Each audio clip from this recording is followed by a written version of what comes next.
Calorimetry branch of physics है जो क्या मेजर करती है, हीट की मेजरमेंट में डील करती है।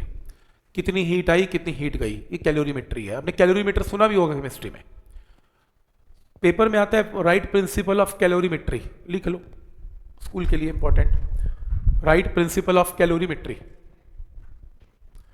या लॉ ऑफ मिक्सचर, एक ही बात है। तो प्रिंसिपल ऑफ कैलोरीमेट्री के अकॉर्डिंगली पहले कॉन्सेप्ट समझते हैं, फिर डेफिनेशन बताऊंगा। अगर आपके पास एक एल्यूमिनियम का स्फेयर है जो 100 डिग्री सेल्सियस पे है और आपने इस एल्यूमिनियम के स्फेयर को वाटर में डाल दिया, पानी 20 डिग्री सेल्सियस पे है और आपने इसको एल्यूमिनियम को इसमें डाल दिया, तो पानी का टेम्परेचर 23 डिग्री सेल्सियस हो गया, एल्यूमिनियम का भी 23 डिग्री सेल्सियस हो गया, क्योंकि दोनों एक ही टेम्परेचर गेन कर लेंगे थोड़ी देर के बाद।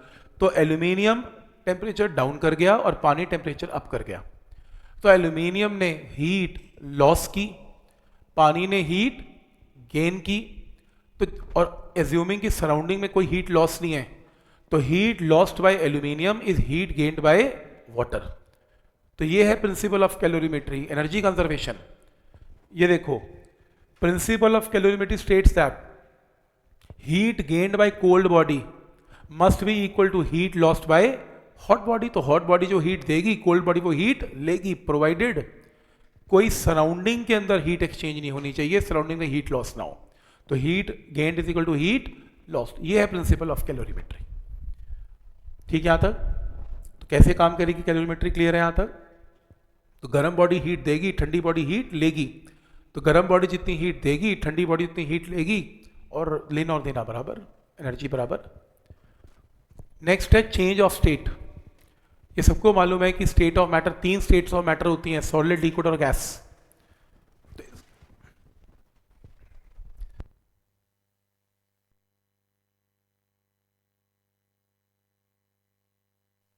सॉलिड, लिक्विड और गैस। तो इसके अंदर सॉलिड जो है, तो सॉलिड को अगर हीट देंगे तो वो लिक्विड बन सकता है, लिक्विड को हीट देंगे तो वेपर बन सकता है, वेपर को ठंडा करेंगे तो लिक्विड बन सकता है, लिक्विड को ठंडा करेंगे तो सॉलिड बन सकता है। तो state of matter can be changed. Point clear है यहां तक? अब जो इसका नेक्स्ट पॉइंट है, नेक्स्ट पॉइंट पे चलते हैं, जिसको बोलते हैं लेटेंट हीट। पहले इसको पढ़ेंगे, latent heat. Latent heat, latent heat क्या है? लेटेंट का मतलब क्या होता है? हिडन, छुपी हुई heat is known as a latent heat. अब लेटेंट हीट का कॉन्सेप्ट है क्या? लेटेंट का कॉन्सेप्ट ये है, अगर आपके पास एक मास है 1 kg, यूनिट मास ही लेना है, या 1 ग्राम या 1 kg, मान लो ये आपके पास आइस है, ice eight 0 degree Celsius.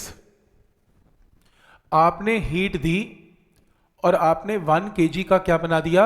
Water at 0 degree Celsius. तो आपने इसको पानी बना दिया एट 0 डिग्री सेल्सियस। ऐसा करने में आपको हीट देनी पड़ी, तो आपको हीट देनी पड़ी। तो कितनी हीट देनी पड़ेगी ताकि 1 kg substance, 1 kg state of matter change कर जाए, टेम्परेचर रिमेनिंग सेम? इसे बोलते हैं लेटेंट हीट। तो लेटेंट हीट वो हीट है जिसे स्टेट ऑफ मैटर क्या हो जाती है? चेंज। लेकिन इंपॉर्टेंट ये है कि टेम्परेचर चेंज नहीं होता। जबकि बड़ी अजीब बात है, अगर हम किसी भी बॉडी को हीट देते हैं उसका टेम्परेचर पक्का इंक्रीज होना चाहिए, लेकिन ये पहली चीज है जिसमें टेम्परेचर इंक्रीज ना हुआ, जिसमें सिर्फ स्टेट ऑफ मैटर चेंज हुई। तो ये इसीलिए इसका नाम है हिडन हीट, क्योंकि ये छुपके से क्या करती है? स्टेट ऑफ मैटर चेंज कर देती है और टेम्परेचर को बिना चेंज किए बिना। तो ये लेटेंट हीट है। और अगर मेरे को वाटर का आइस बनाना है, तो आइस से वाटर बनाने के लिए मुझे आइस को हीट देनी पड़ती है। पानी को बर्फ बनाने के लिए मुझे पानी में से हीट निकालनी पड़ती है। बाहर निकाल लो, पानी ठंडा हो जाएगा, बर्फ बन जाएगी, तो हीट निकालनी पड़ती है। अमाउंट ऑफ हीट एल, इसमें भी एल है। चाहे आइस को वाटर में कन्वर्ट कर लो, चाहे वाटर को आइस में कर लो, अमाउंट ऑफ हीट तो एल है, लेटेंट हीट है। लेकिन मास, यूनिट मास होना चाहिए। तो अगर यूनिट मास है, तो यूनिट मास का अगर आपने स्टेट ऑफ मैटर चेंज किया, चाहे आइस वाटर, वाटर आइस, तो एल अमाउंट ऑफ हीट चाहिए। और अगर आपकी आइस m kg होती, तो बोलो अमाउंट ऑफ हीट कितनी हो जाती? m times l। और इस हीट को रिप्रेजेंट करते हैं बाय Q। तो बड़ा फेमस फॉर्मूला है Q is equal to ml। तो अगर आपका m kg of ice melt होके m kg ऑफ वाटर बनता है तो आपने कितनी हीट दी, Q is equal to ml heat दी। ठीक, और ये फॉर्मूला सिर्फ और सिर्फ तब लगता है जब स्टेट ऑफ मैटर क्या होता है, चेंज। कि टेम्परेचर तो इसमें रोल प्ले करता नहीं। तो अगर आपके पास 100 डिग्री सेल्सियस वाटर है एंड आप कन्वर्ट करके 100 डिग्री सेल्सियस क्या बनाना चाहते हैं, स्टीम, और m सब्सटेंस है, m kg सब्सटेंस है, तो अमाउंट ऑफ हीट कितनी देनी पड़ेगी, Q is equal to ml, same ml। आप कहोगे इस फर्क क्या हुआ, आइस वाटर, वाटर आइस में भी ml, स्टीम में भी ml, फर्क कहाँ है, फर्क है इस लेटेंट हीट को बोलते हैं लेटेंट हीट ऑफ फ्यूजन, और इस हीट को बोलते हैं लेटेंट हीट ऑफ वेपोराइजेशन, और दोनों की वैल्यू में फर्क है। लेटेंट हीट ऑफ वेपोराइजेशन बड़ी होती है, तो स्टीम कन्वर्ट करने के लिए हीट आपको ज़्यादा देनी पड़ती है, और आइस में पानी बनाने में हीट आपको कम देनी पड़ती है। तो जब भी आइस वाटर, वाटर आइस का एग्जांपल आएगा तो Q is equal to ml, फिर L is latent heat of fusion use करनी है। और अगर वाटर स्टीम, स्टीम वाटर का क्वेश्चन आएगा तो Q is equal to ml में latent heat of vaporisation use करनी है। पॉइंट क्लियर है, कब क्या यूज करना है। तो अगर पानी को स्टीम बनाना है तो इतनी हीट देनी पड़ेगी, और अगर स्टीम से पानी बनाना है तो स्टीम में से इतनी हीट निकालनी पड़ेगी। स्टीम में से हीट निकाल दो, ठंडी हो जाएगी स्टीम, पानी बन जाएगा। तो इतनी heat, value amount of heat दोनों में क्या रहेगी, सेम। तो पॉइंट क्लियर है यहां तक। तो ये देखो, तो लेटेंट हीट के अंदर amount of heat required to change the state of unit mass of substance at constant temperature and pressure is called latent heat. तो स्टेट ऑफ मैटर चेंज करने की हीट को लेटेंट हीट बोलते हैं। Latent का मतलब है हिडन। तो Q is equal to ml, L के यूनिट्स क्या हैं, Q बाई M से ये देखो, या तो कैलोरी पर ग्राम या जूल पर kg, कुछ भी। और लेटेंट हीट ऑफ फ्यूजन बता दिया मैंने, ice water, water ice. Latent heat of vaporisation बता दिया मैंने, बॉइलिंग पॉइंट पे काम करेगा ये, पानी स्टीम, स्टीम पानी, तो लेटेंट हीट ऑफ वेपोराइजेशन। तो न्यूमेरिकल से पहले अगर न्यूमेरिकल्स में लेटेंट हीट की वैल्यू तुम्हें क्वेश्चन में ऑलरेडी गिवन होती हैं, बाय चांस क्वेश्चन वाटर पे आ जाए और तुम्हें गिवन नहीं है, तो ये प्लीज हाईलाइट कर लो। स्टीम के लिए पानी, स्टीम, स्टीम पानी के लिए इसे रिमेंबर करो, लेटेंट हीट ऑफ वेपोराइजेशन नीचे वाली वैल्यू 540 कैलोरी पर ग्राम। अगर मान लो वाटर के लिए लेटेंट हीट ऑफ वेपोराइजेशन चाहिए और तुम्हें गिवन नहीं है, तो 540 कैलोरी पर ग्राम यूज करना, 540 कैलोरी पर ग्राम यूज करना। ऐसी अगर latent heat of fusion of water, ice water, water ice use करनी है फ्यूजन, तो 80 कैलोरी पर ग्राम यूज करना, नीचे वाली वैल्यू यूज करना। नीचे वाली एक वैल्यू याद कर लो, 540 कैलोरी पर ग्राम, 80 कैलोरी पर ग्राम। क्लियर है यहां तक। तो वेपोराइजेशन और फ्यूजन अगर पेपर में नहीं गिवन तो आप इसे यूज कर सकते हैं। ठीक, जैसे मान लो एक न्यूमेरिकल आ गया, न्यूमेरिकल में क्या गिवन है, आपके पास -150 डिग्री सेल्सियस आइस गिवन है, और आपने क्या किया, इस आइस को हीट दी और आपने स्टीम बना दी, 150 डिग्री सेल्सियस स्टीम बन गई। तो बोलो आपने कितनी हीट दी ताकि आइस स्टीम में कन्वर्ट हो जाए। तो सबसे पहले आप हीट जब आइस को दोगे -150 डिग्री सेल्सियस, वो क्या बनेगी, 0 डिग्री आइस बनेगी। अभी तो आइस ही बनेगी, फिर स्टेट ऑफ मैटर चेंज होगी, 0 पानी 0 वाटर बनेगा, फिर पानी गर्म होगा, 100 पानी बनेगा, फिर पानी स्टीम बनेगा, स्टेट ऑफ मैटर चेंज, 100 की स्टीम बनेगी, फिर स्टीम गर्म होगी, 100 स्टीम 150 स्टीम पे जाएगी। समझ में आ रहा है स्टेजेस क्या है, स्टेज मिस मत कर देना। तो हीट कितनी देनी पड़ी, पहले आइस का टेम्परेचर इंक्रीज हो गया -150 से 0, तो कितनी हीट देनी पड़ी, Q is equal to MC delta T, specific heat किसकी, आइस की, और चेंज इन टेम्परेचर में फाइनल टेम्परेचर माइनस इनिशियल। वैसे काम करना, बड़े में से छोटा टेम्परेचर माइनस करना हमेशा। बड़ा कौन है, 0, छोटा कौन है, -150। फिर स्टेट ऑफ मैटर चेंज हो गई, स्टेट ऑफ मैटर चेंज करने के लिए हीट रिक्वायर्ड क्या है, ML, Q is equal to ML, latent heat of fusion. दूसरी हीट आ गई, स्टेट ऑफ मैटर भी चेंज हो गई, फिर 0 पानी 0 वाटर पे गया, तो Q is equal to MC delta T. जब टेम्परेचर चेंज होगा MC डेल्टा टी, जब स्टेट ऑफ मैटर चेंज होगी तो Q is equal to ML। तो यहाँ तो टेम्परेचर चेंज हो रहा है तो Q is equal to MC delta T, और स्पेसिफिक हीट किसकी, वाटर की। फिर स्टेट ऑफ मैटर चेंज हो गई, स्टेट ऑफ मैटर किसमें, वाटर स्टीम में बन गया, तो Q इज इक्वल टू, ये करेक्शन करो, latent heat of vaporisation, Q is equal to ml में करेक्शन करो, लेटेंट हीट ऑफ वेपोराइजेशन, ठीक। और फिर स्टीम का टेम्परेचर इंक्रीज हो रहा है तो फिर Q is equal to MC delta T for steam, तो स्पेसिफिक हीट किसकी यूज करेंगे, स्टीम की। तो सारी हीट्स को ऐड करके आंसर आ जाएगा। तो आइडिया समझ में आ रहा है कि कैसे इस टोटल हीट की वैल्यूज को निकाला जाता है, कभी MC डेल्टा T, कभी ml। जब स्टेट ऑफ मैटर चेंज है तो ml और वैसे MC डेल्टा T। जैसे इस ग्राफ को रीड करना आना चाहिए। ये ग्राफ क्या है, ये ग्राफ है बिटवीन हीट, तो एक्स एक्सिस में कौन है, हीट, वाई एक्सिस में कौन है, टेम्परेचर। हीट और टेम्परेचर का कर्व है। सोचो आपके पास आइस है, -20 डिग्री सेल्सियस की आइस है, आपने हीट देके उसको 120 डिग्री सेल्सियस स्टीम बनाना है, तो मैं पहले -20 आइस 0 आइस पे बनेगी। देख रहे हो टेम्परेचर चेंज हो रहा है -20 से 0, और इसके लिए आपको हीट देनी पड़ेगी, तभी तो ग्राफ राइट की तरफ है। कुछ तो हीट देनी पड़ेगी 30-40, ग्राफ राइट का मतलब हीट देनी पड़ेगी। फिर उसके बाद आइस 0 पे, आइस वाटर 0 पे बन रहा है, देख रहे हो टेम्परेचर सेम है, 0 पे 0, फ्लैट हो गया ग्राफ। फ्लैट होने का मतलब टेम्परेचर 0 0 सेम है। फिर उसके बाद 0 आइस किस में कन्वर्ट होगी, 0 वाटर, 100 वाटर में, तो हीट देनी पड़ेगी। देखो राइट की तरफ ग्राफ जा रहा है, हीट देनी पड़ेगी, टेम्परेचर भी चेंज हो रहा है। फिर 100 वाटर 100 स्टीम में बन रहा है, तो देखो बिल्कुल हीट देनी पड़ेगी, काफ़ी हीट देनी पड़ेगी ऐसा करने के लिए, लेटेंट हीट देनी पड़ेगी, लेकिन टेम्परेचर विल रिमेन सेम। और फिर टेम्परेचर भी बढ़ेगा और हीट भी देनी पड़ेगी 120 तक। तो जब जब ये ग्राफ फ्लैट होगा, फ्लैट का मतलब स्टेट ऑफ मैटर क्या हो रहा है, चेंज। इसका मतलब ये है, दूर से समझ में आता है, स्टेट ऑफ मैटर चेंज हो रहा है, ठीक है। इसके ऊपर 2-3 चीजें थी, वो भी बता देता हूं, जिसमें affect of pressure on melting point. तो मेल्टिंग पॉइंट पे अफेक्ट ऑफ प्रेशर क्या है, रेयर आता है, पर फिर भी कोई ऑब्जेक्टिव में आ जाए तो कम से कम रीड कर लो एक लाइन। मेल्टिंग पॉइंट, दोनों चीजें हो सकती हैं। तो मेल्टिंग पॉइंट ऑफ दो substances which expand on melting, melt से एक्सपैंड होती हैं वैक्स की तरह, उनका तो जो मेल्टिंग पॉइंट है वो बढ़ जाता है विद प्रेशर, प्रेशर से बढ़ जाएगा।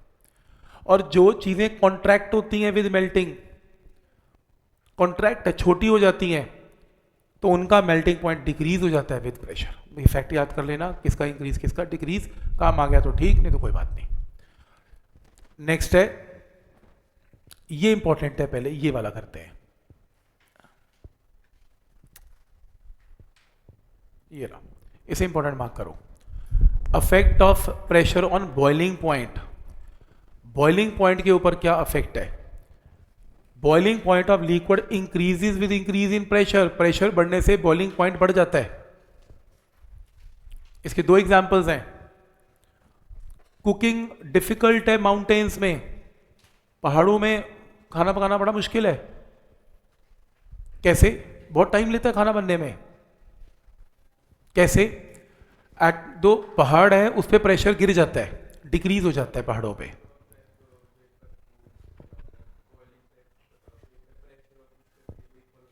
तो और आसान बताता हूं, बॉइलिंग पॉइंट गिर जाता है प्रेशर से, पहाड़ों पे प्रेशर गिर गया, बॉइलिंग पॉइंट गिर गया।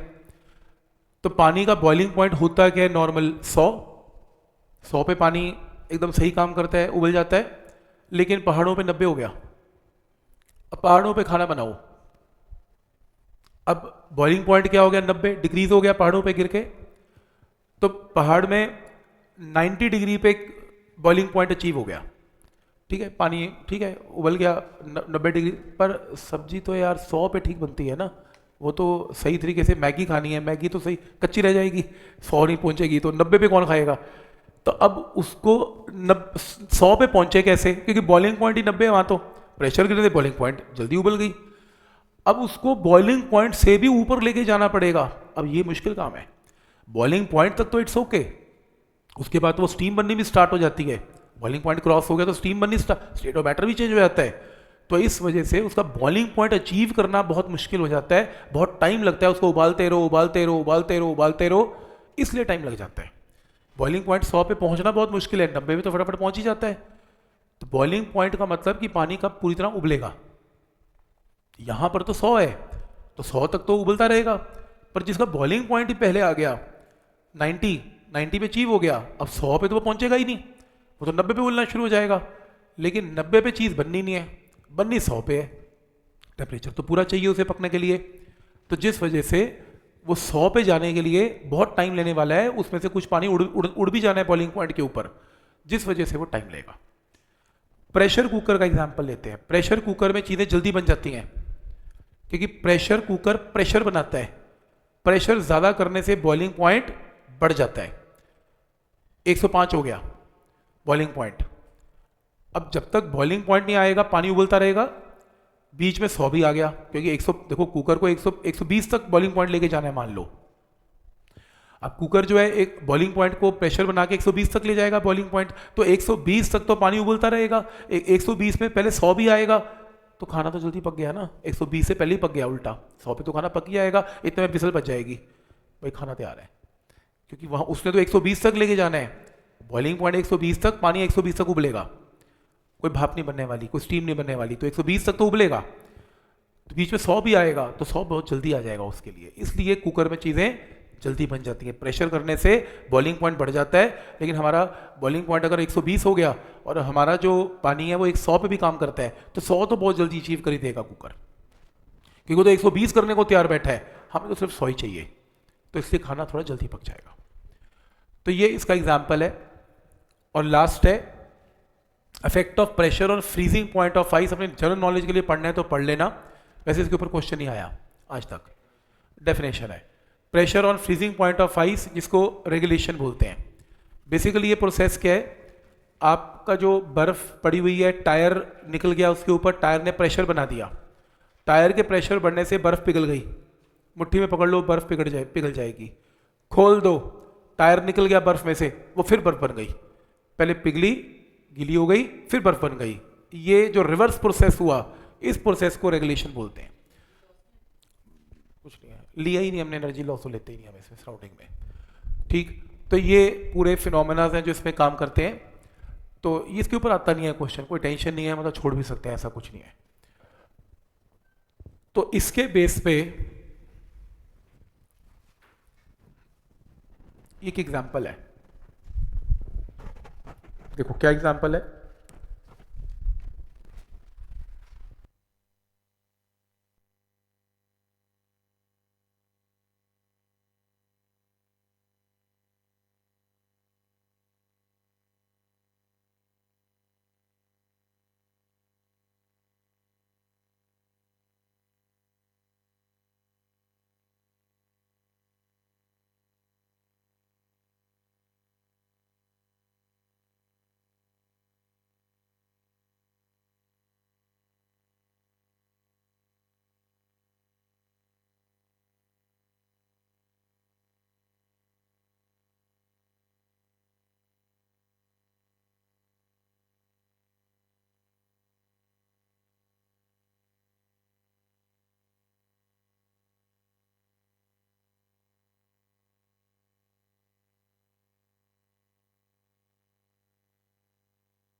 एक स्फेयर है एल्यूमिनियम का, जिसका मास गिवन है 0.047 kg, एक स्फेयर है, is placed for sufficient time in a vessel containing boiling water, उबलते पानी में रखा हुआ है, so that sphere is at 100 degree Celsius. तो स्फेयर का टेम्परेचर भी उबलते पानी का कितना हो गया, 100 डिग्री सेल्सियस हो गया स्फेयर का temperature. It is then immediately transferred, इसको उठाया फटाफट 100 डिग्री स्फेयर को, 0.14 kg कॉपर कैलोरीमीटर में डाल दिया, और इस कैलोरीमीटर में 0.25 kg ऑफ वाटर भी गिवन है। कैलोरीमीटर का कॉपर का मास अलग है, उसके अंदर पानी का मास अलग है, और दोनों का टेम्परेचर कितना है, 20 डिग्री सेल्सियस। कॉपर का और पानी का टेम्परेचर दोनों का 20 है। उबलते हुए पानी से जो स्फेयर निकाला उसका टेम्परेचर 100 है। 100 वाला टेम्परेचर की बॉडी को 20 में घेर दिया, थोड़ी देर में स्टेडी स्टेट में कुछ देर में उनका कॉमन टेम्परेचर 23 हो गया। तो पानी और कॉपर 20 से 23 पे आ गए, और स्फेयर 100 से 23 पे आ गया। स्फेयर 100 से 23 पे आ गया, और पानी और कॉपर 20 से 23 पे आ गए। तो स्फेयर ने हीट लॉस्ट किया और पानी ने और कॉपर ने हीट को गेन किया।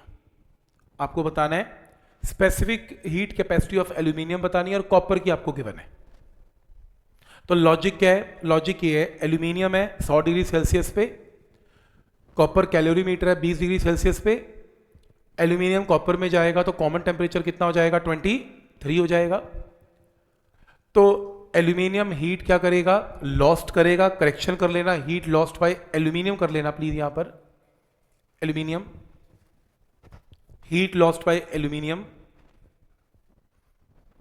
heat lost by aluminium sphere is heat gained by copper calorimeter and water। तो कॉपर के कैलोरीमीटर ने भी हीट गेन की और वाटर ने भी की। तो क्या पॉइंट यहां तक क्लियर है? अब ध्यान से देखना, heat lost by aluminium sphere क्या होगी? एल्यूमिनियम स्फेयर का टेम्परेचर कितना हो गया? 100 से 23 हो गया। तो आप इसमें फॉर्मूला लगाएंगे हीट लॉस का, mc delta T, mass of aluminium, specific heat of aluminium और चेंज ऑफ टेम्परेचर। कायदे से तो बनना चाहिए final temperature minus initial temperature, यानी कि 23 माइनस 100, पर आप ऐसा मत करना, आप बड़े में से छोटा ही करना। क्योंकि आप अगर ऐसा करते हैं 23 में से 100 माइनस करते हैं, आप बोलेंगे आंसर नेगेटिव आ गया। आप कहोगे नेगेटिव क्यों आ गया? मैं बोलूँगा हीट लॉस्ट हो गई। मेरे को तो पहले ही पता हीट लॉस्ट हो गई, तो मैं माइनस साइन से क्यों शो करूँ?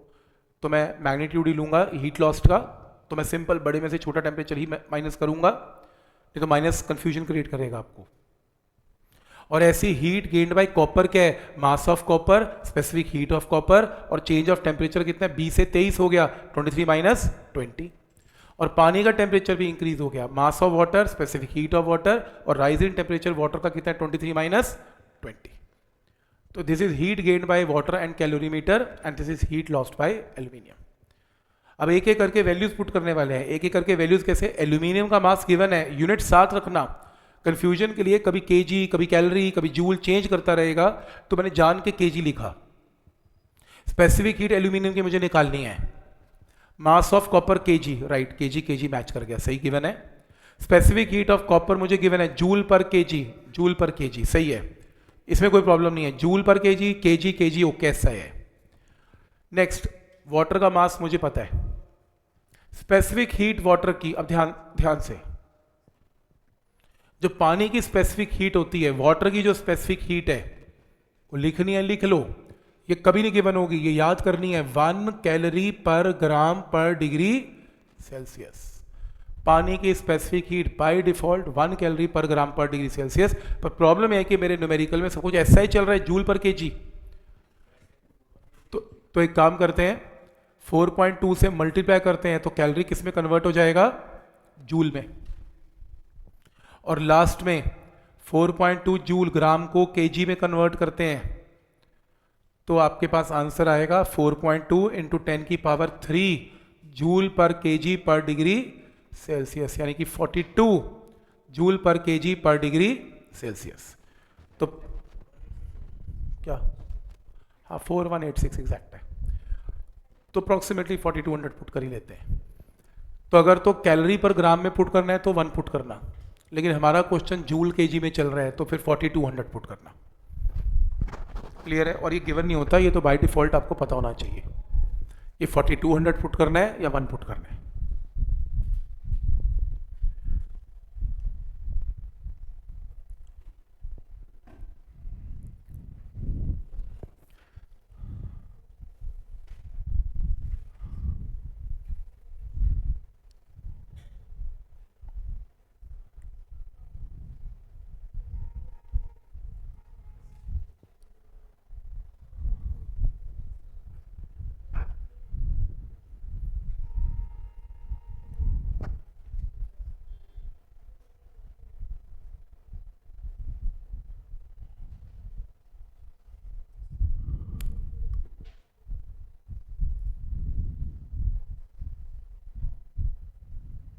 ठीक है,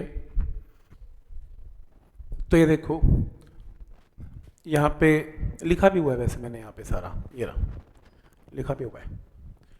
तो यहाँ पर ये वैल्यू पुट करेंगे, सॉल्व करके स्पेसिफिक हीट की वैल्यू आएगी।